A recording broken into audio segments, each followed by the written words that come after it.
तो इस वक्त की बड़ी खबर टैरिफ को लेकर सामने आ रही है। ट्रंप ने 100% टैरिफ लगा दिया है। दवाओं पर 100% टैरिफ लगाने का ऐलान किया गया है। 1 अक्टूबर 2025 से ये नए टैरिफ लागू होने जा रहे हैं, जिसका भारतीय कंपनियों पर सीधा असर पड़ने की पूरी संभावना जताई जा रही है। तो अमेरिकी राष्ट्रपति डोनाल्ड ट्रंप ने एक बड़ा फैसला लेते हुए विदेशी फार्मास्यूटिकल दवाओं, किचन कैबिनेट, फर्नीचर और भारी ट्रकों पर 1 अक्टूबर से भारी इंपोर्ट टैरिफ लगाने का ऐलान किया है।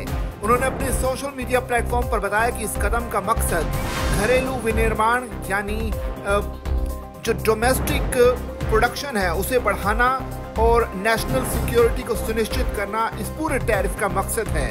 ट्रंप ने कहा कि फार्मास्यूटिकल ड्रग्स पर 100% टैरिफ, किचन कैबिनेट और बाथरूम वैनिटीज पर 50% टैरिफ, इसके अलावा अप होल्डर्स फर्नीचर्स पर 30% टैरिफ और भारी ट्रकों पर 25% टैक्स लगाया जाएगा। ट्रंप ने सोशल मीडिया पोस्ट में कहा कि 1 अक्टूबर 2025 से हम किसी भी ब्रांडेड या पेटेंटेड दवा उत्पाद पर 100% टैरिफ लगाएंगे। कंपनियों पर टैक्स तभी माफ होगा अगर वो अमेरिका में मैन्युफैक्चरिंग प्लांट बना रही हों, ब्रेकिंग डाउन या अंडर कंस्ट्रक्शन की स्थिति में हो, वो कंपनियां टैक्स से छूट पाएंगी। मतलब साफ है कि ट्रंप चाहते हैं कि उनके यहां आकर कंपनियां प्रोडक्शन करें, अपना प्लांट लगाएं, तभी उन्हें इन टैरिफ से छूट मिलेगी। इसके अलावा अगर वो ऐसा नहीं करते हैं तो उन पर 100% टैरिफ थोपा जाएगा। और भारत की दवाओं की बात की जाए तो इस पूरे टैरिफ का जो ऐलान किया गया है, इसका ज्यादातर असर भारतीय फार्मास्यूटिकल्स कंपनियों पर पड़ने की पूरी उम्मीद जताई जा रही है। कारण ये है कि करीब 80% दवाएं अमेरिका में जो आज के दिन बिकती हैं वो भारतीय कंपनियों द्वारा बनाई जाती हैं। लिहाजा अमेरिका ने भारत का नाम लिए बगैर, ट्रंप ने भारत का नाम लिए बगैर भारतीय कंपनी को एक बड़ी चोट देने की कोशिश की है। निश्चित तौर पर इसका असर भारतीय शेयर बाजार में भी दिखेगा।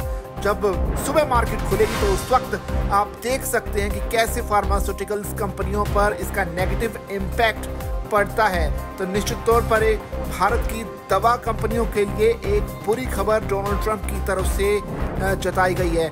हालांकि बहुत से जानकार ये भी मान रहे हैं कि इससे जो है अमेरिका में महंगाई और बढ़ेगी, क्योंकि लगातार जानकार इस बात की आशंका जता रहे हैं कि विदेशी कंपनियां अमेरिकी बाजार में फर्नीचर और कैबिनेट का बाढ़ जैसी सप्लाई कर रही हैं, जिससे घरेलू उद्योग प्रभावित हो रहा है। इसी तरह विदेशी हैवी ट्रक और उसके पार्ट्स अमेरिकी निर्माताओं के लिए चुनौती बने हुए हैं। ट्रंप का कहना है कि यह कदम न सिर्फ घरेलू उद्योग की सुरक्षा के लिए जरूरी है, बल्कि राष्ट्रीय सुरक्षा यानी नेशनल सिक्योरिटी से भी जुड़ा हुआ है। ये कदम ऐसे समय में उठाया गया है जब अमेरिका में पहले से ही इन्फ्लेशन बढ़ी हुई है।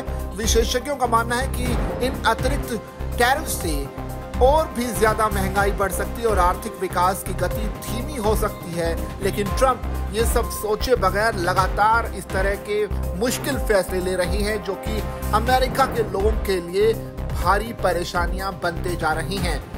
जाहिर सी बात है, भारत का नाम लिए बगैर ट्रंप ने जो चोट है भारत पर ही की है, भारत की दवा कंपनियों पर की है, क्योंकि भारत की जो दवाएं हैं वो अमेरिका में बहुत बड़े लेवल पर बेची जाती हैं और उसका बहुत ज़्यादा इम्पैक्ट भारत के फार्मास्यूटिकल सेक्टर पर भी पड़ता है। लिहाजा इन टैरिफ के ऐलान के बाद भारत की जो फार्मास्यूटिकल्स कंपनी हैं उनके शेयर्स में लगातार गिरावट देखने को मिल सकती है। देखना पड़ेगा कि कितना असर भारत की दवा कंपनियों पर इस टैरिफ का पड़ता है। बाकी आपकी इस पूरी खबर पर क्या राय है, आप कमेंट करके मैं जरूर बताइए और ऐसी खबरों के लिए बने रहिए जागरण बिजनेस के साथ।